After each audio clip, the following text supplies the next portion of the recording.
हाय दोस्तों, स्टडी ज्ञान दर्शन में आपका स्वागत है। आज हम क्लास 7th एनसीईआरटी के मिठाई वाला लेसन पढ़ेंगे। जो क्वेश्चन आंसर है इस प्रकार है।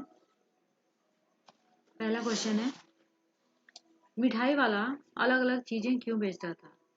पहला क्वेश्चन है, मिठाई वाला अलग अलग चीजें क्यों बेचता था और वह महीनों बाद क्यों आता था। इसमें है, बच्चे एक ही चीज से उगता न जाए इसलिए वह बच्चों की पसंद आने वाली अलग अलग चीजें बदल बदल कर बेचता था।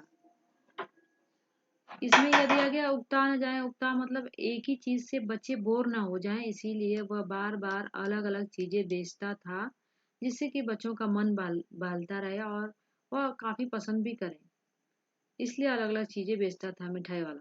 दूसरा, वह महीनों बाद इसलिए आता था ताकि उसकी चीजों में बच्चों की उत्सुकता बनी रहे और उसे पैसों का कोई लालच भी नहीं था, क्योंकि वह तो केवल अपने मन की संतुष्टि के लिए बच्चों की मनपसंद की चीजें बेचता था। उसे तो पैसों की कोई लालच नहीं थी, वह तो अपने दुखों को भुलाने के लिए वह मिठाई वाला बच्चों के लिए अलग अलग चीजें बेचता था और वह ज्यादा दिन बाद इसलिए आता था ताकि बच्चों में उत्सुकता बनी रहे और अलग अलग चीजें इसलिए बेचता था ताकि बच्चे बोर ना हो जाएं। अगला क्वेश्चन है, मिठाई वाले में वे कौन से गुण थे जिनकी वजह से बच्चे बड़े भी उसकी ओर खींचे चले आते थे। मिठाई वाले की जो आवाज थी वह मधुर थी, बहुत ही मीठी थी, जिसकी वजह से जब वह गाता था तो बच्चे अपनी चीजों की विशेषताएं बताना, बच्चों की मनपसंद चीजें लाना, लाभ कमाने के चक्कर में न रहना, बच्चों में अपनत्व, कोमल और प्रेमपूर्ण व्यवहार दर्शाना आदि ऐसी विशेषताएं थी कि बच्चे बड़े भी उसकी ओर खींचे चले आते थे, क्योंकि वह सामान बेचने की उसे कोई लालच नहीं थी। वह मधुर आवाज में गाता था और बच्चों की मनपसंद चीजें ही लाता था। वह पैसे कमाने की लालच में नहीं, बल्कि अपनत्व, अपने दुखों को भुलाने के लिए हर बच्चों में अपने बच्चे का चेहरा ढूंढता रहता था। कोमल, प्रेम, सौहार्दपूर्ण व्यवहार करता था और बच्चे बड़े भी उसकी ओर खींचे चले आते थे उसके मधुर स्वर को सुनकर। अगला क्वेश्चन, विजय बाबू एक ग्राहक थे और मुरली वाला एक विक्रेता। दोनों अपने अपने पक्ष से समर्थन में क्या क्या तर्क देते हैं। इसमें क्या तर्क पेश करते हैं। ये जब रोहिणी कहती है कि मुरली वाला है, आप जाइए बाहर और जाकर लेकर आइए, कुछ बच्चों को खिलौने ले लेते हैं, तब विजय बाबू जाते हैं और मुरली वाले से, विक्रेता से बातचीत करते हैं, जिसमें आपस में दोनों तर्क देते हैं जो इस प्रकार है। एक ग्राहक के तौर पर विजय बाबू तर्क देते हैं कि दुकानदार को झूठ बोलने की आदत है। ऐसा कहते हैं कि दुकानदार तो झूठ बोलते हैं, 3 पैसे की चीजों को बोलेंगे 2 पैसे में ले लो और फिर हमारे ऊपर एहसान लादते हैं। सामान सबको एक ही भाव में देते हैं, पर पहले से अधिक फिर कम दाम बताकर ग्राहक पर एहसान का बोझ डाल देते हैं। एक विक्रेता के तौर पर मुरली वाला तर्क देता है कि ग्राहक को सामान की असली लागत का पता नहीं होता और दुकानदार हानि उठाकर सामान क्यों न बेचे, पर ग्राहक को लगता है कि दुकानदार उसे लूट रहा है। वो भी तर्क देता है और कहता है कि हम अपनी सामान को कितना ही सस्ती क्यों न दें, लेकिन इसके बाद भी ग्राहक को संतुष्टि नहीं होती है। वह सोचता है कि दुकानदार उसे लूट रहा है, पर मैं तो थोक भाव में सामान खरीदा हूँ, इसीलिए मैं 2 पैसे में देने के लिए तैयार हूँ। अगला प्रश्न, खिलौने वाले के आने पर बच्चों की क्या प्रतिक्रिया होती थी। जब खिलौना वाला आता था, उसके मधुर स्वर को सुनकर बच्चों में कौतूहल, शोर और मच जाता था, खलबली मच जाती थी। खिलौने वाले की मादक मधुर आवाज सुनकर बच्चे चंचल हो उठते थे, बच्चे एकदम दौड़ने भागने लगते थे, खुश हो जाते थे। उसके स्नेहपूर्ण कंठ से फूटती हुई आवाज सुनकर निकट के मकानों में हलचल मच जाती थी। निकट के मकानों में भी लोग इधर उधर से, गलियों से, भीतर से, इसी छोटे छोटे उद्यानों में खेलते इठलाते हुए बच्चे जो है भागे भागे, किसी का जूता गिर जाता, किसी की टोपी गिर जाती, तो किसी का कपड़ा कुछ भी गिर जाता, भागे भागे चारों ओर से आकर वह अपने अपने घरों से पैसे लाकर खिलौने वाले का मोल भाव करते हैं और खिलौने वालों को घेर लेते हैं। मुझे दे दो, मुझे दे दो। तोतली भाषा में भी बोलते हैं। बड़ा ही अच्छा लगता था। तो खिलौने वाले की मधुर आवाज सुनकर चंचल उड़ते थे बच्चे और बागानों से, बगीचों से भागे भागे दौड़े दौड़े आते थे और पैसे लेकर आते थे। उससे टोपी, जूता, अपनी मनपसंद की चीजें खरीदते थे। रोहिणी को मुरली वाले के स्वर से खिलौने वाले का स्मरण क्यों आया? रोहिणी जब मुरली वाले की आवाज सुनती है, क्योंकि पहले खिलौने वाला खिलौने लेकर आया था, मधुर आवाज में जब वो गाता था, तो दूसरी बार भी जब वो 6 महीने के बाद आया, फिर से उसकी आवाज सुनती है, तो वो सोचने लगती है कि यह व्यक्ति वही खिलौने वाला ही लगता है, क्योंकि उसकी आवाज और इसकी आवाज एक जैसी है। इसीलिए रोहिणी को मुरली वाले के स्वर से खिलौने वाले का याद, स्मरण मतलब याद, आ जाती है। रोहिणी को मुरली वाले के स्वर से खिलौने वाले का स्मरण हो आया, क्योंकि उसे वह आवाज जानी पहचानी लग रही थी।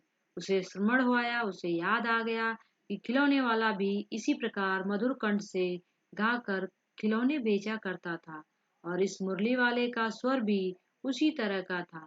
ये भी ठीक वैसे ही मधुर आवाज में गाकर मुरलियां बेचा करता है। वह सोचती थी, यह पक्का लगता है खिलौने वाला ही है, क्योंकि उसकी आवाज, मुरली वाले की आवाज और खिलौने वाले की आवाज दोनों की सेम एक जैसी रहती थी।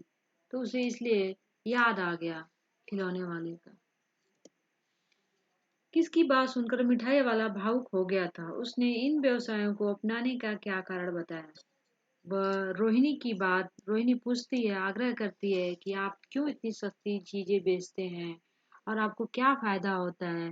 फिर भी वह बताता नहीं है मिठाई वाला अपना दुख, लेकिन बार बार आग्रह करने पे, रोहिणी के आग्रह करने पर वह बताता है। मिठाई वाला रोहिणी की बात सुनकर भावुक हो गया, दुखी हो गया कि मेरे दर्द को कोई पूछने वाला है। उसने इस छोटे से व्यवसाय को अपनाने का कारण भी बताया। वह यह भी बताया कि उसने छोटा सा व्यवसाय या खिलौने वाला, मुरली वाला वह क्यों बनकर बेचता है।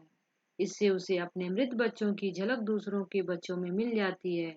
बच्चों के साथ रहकर उसे संतोष, धैर्य, असीम सुख की प्राप्ति होती है। इसीलिए वह खिलौने बेचता है और भावुक हो जाता है। उसकी आंखों में आंसू आ जाते हैं और वह फिर अपनी बात को सब बताता है कि मेरे बीवी बच्चे थे, वह दुर्घटना में उनकी मृत्यु हो गई थी। उसी घटना को मैं, उसी दुख को भुलाने के लिए बच्चों के लिए खिलौने बेचता हूँ, ताकि मुझे भी इन बच्चों में अपने बच्चे नजर आते हैं। इसीलिए मैं खिलौने बेचता हूँ। और भावुक हो जाता है, दुखी हो जाता है। अब इस बार ये पैसे न लूंगा। कहानी के अंत में मिठाई वाले ने ऐसा क्यों कहा? इसलिए कहा क्योंकि रोहिणी जो है उसके दुखों को पूछती है, उसको दुख दर्द को वह सोचता है बांटने वाला कोई नहीं है। इस इंसान जिसने मुझे मेरे दर्द को पूछा है, वह काफी उससे प्रभावित हो जाता है। इसीलिए कहता है कि अब इस बार मैं आपसे पैसे नहीं लूंगा। यह बात मिठाई वाला रोहिणी से कहता है। अब इस बार ये पैसे न लूंगा। कहानी के अंत में मिठाई वाले ने ऐसा इसलिए कहा क्योंकि पहली बार किसी ने उसके प्रति इतनी आत्मीयता दिखाई और उसके दुख को समझने का प्रयास किया। दूसरा, उसे रोहिणी के बच्चे चुन्नू मुन्नू में अपने ही बच्चे नजर आते थे। वह इसलिए नहीं लेना चाहता था क्योंकि उसे ऐसा लगा कि मेरे दर्द को, मेरे दुख को पहली बार किसी ने पूछा है, मेरी भावनाओं को किसी ने समझा है।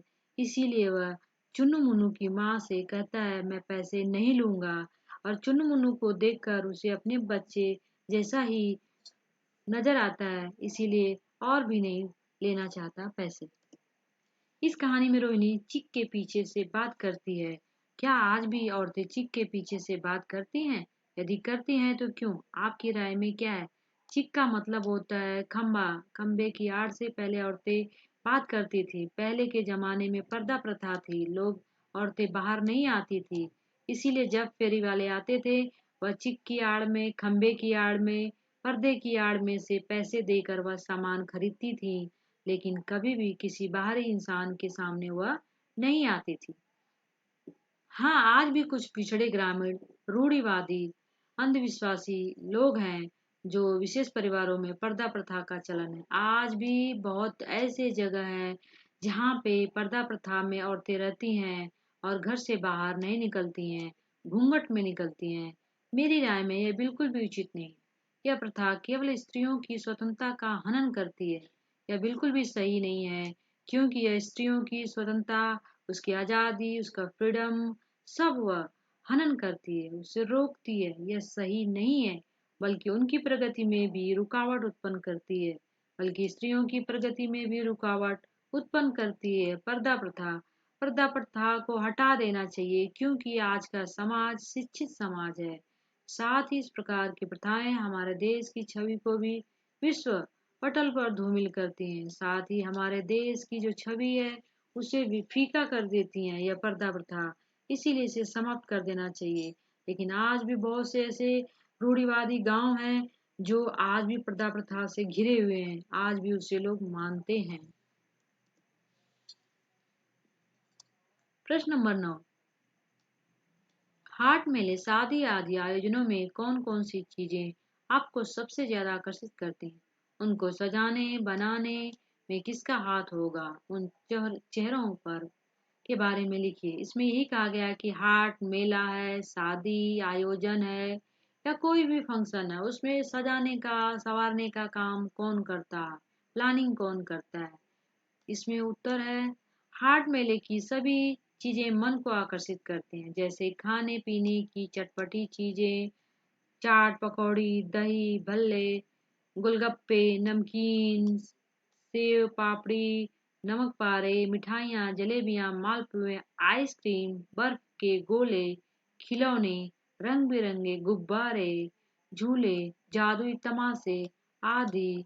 इन हाट मेलों को सजाने में कारीगरों, मजदूरों और उनके घर की महिलाओं और बच्चों का भी समान रूप से हाथ होता है। सभी मिलकर सजाते हैं। सभी चेहरों के पीछे उनकी मेहनत, उनकी थकान, कार्यकुशलता, कारीगरी, व्यस्तता और कुछ आर्थिक लाभ पाने की छिपी इच्छा रहती है। वह ये सारे काम इसलिए करते हैं, महिलाएं पुरुष मजदूर मिलकर करते हैं, ताकि उनकी सामान की बिक्री तीव्र गति से हो और वह जो भी मिठाइयाँ हैं, गोलगप्पे हैं, दही है, सेव है, नमकीन है, सब अच्छे से बिक्री हुए और सभी तमाशा देखें।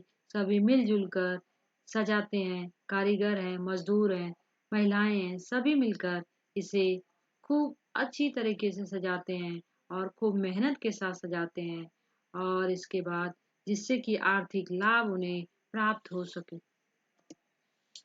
भाषा की बात है, इसमें ग्रामर है, व्याकरण है, मिठाई वाला, बोलने वाली गुड़िया और ऊपर वाला का प्रयोग वाला, इसमें वाला शब्द का प्रयोग किया गया है, प्रत्यय। अब बताइए कि वाला से पहले आने वाले शब्द संज्ञा सर्वनाम विशेषण आदि में से क्या है? बताना है। ख नंबर है, इसमें ये इधर क है और ख। ऊपर लिखे वाक्यांशों में उनका प्रयोग कीजिए। वाक्य प्रयोग ओन सेंटेंस करना है आपको। मिठाई वाले में मिठाई में वाला लगा हुआ है, जिससे कि यह प्रत्यय हो गया। जब इसमें वाला लग गया तो यह मिठाई वाला हो गया। मिठाई वाला, मुरली वाला, खिलौने वाला। वाला जो है प्रत्यय है, जो सब शब्दांश के अंत में लगकर एक नए शब्द का निर्माण करते हैं, उसे प्रत्यय कहते हैं। तो इसमें मिठाई है, मिठाई में वाला लगा हुआ है, इसीलिए यह प्रत्यय हो गया। वाला से पहले आने वाला शब्द संज्ञा है। यह संज्ञा है, यह संज्ञा है और यह प्रत्यय है। बोलने वाली गुड़िया, बोलने वाली विशेषण शब्द है, बोलने वाली विशेषण शब्द है। गुड़िया शब्द संज्ञा है, इसमें जो गुड़िया है वह संज्ञा है। ऊपर वाले वाक्यांश में उनका प्रयोग किसी व्यक्ति वस्तु के लिए हुआ है। प्रश्न नंबर अगला है 11 है, इसमें वे भी जान पड़ता है पार्क में खेलने निकल गए हैं। क्यों भाई? दूसरा है, क्यों भाई किस तरह देते हो मुरली? तीसरा है, दादी चुन्नू मुन्नू के लिए मिठाई लेनी है, जरा कमरे में चलकर ठहराओ। भाषा के ये प्रयोग आजकल पढ़ने सुनने में नहीं आते। आप ये बातें कैसे कहेंगे? इसमें सिर्फ आपको कुछ भी नहीं करना है। वे भी जान पड़ता है पार्क में खेलने निकल गए हैं, इसे सिर्फ आपको सेंटेंस को अपने तरीके से बताना है। क्यों भाई किस तरह देते हो मुरली? क्या भैया, आप मुरली कितने में देते हो? ऐसे भी बोल सकते हैं। दादी चुन्नू मुन्नू के लिए मिठाई लेनी है, जरा कमरे में चलकर ठहराओ। दादी चुन्नू मुन्नू के लिए मिठाई लेनी है, जरा कमरे में चलकर रोको या रोकिए।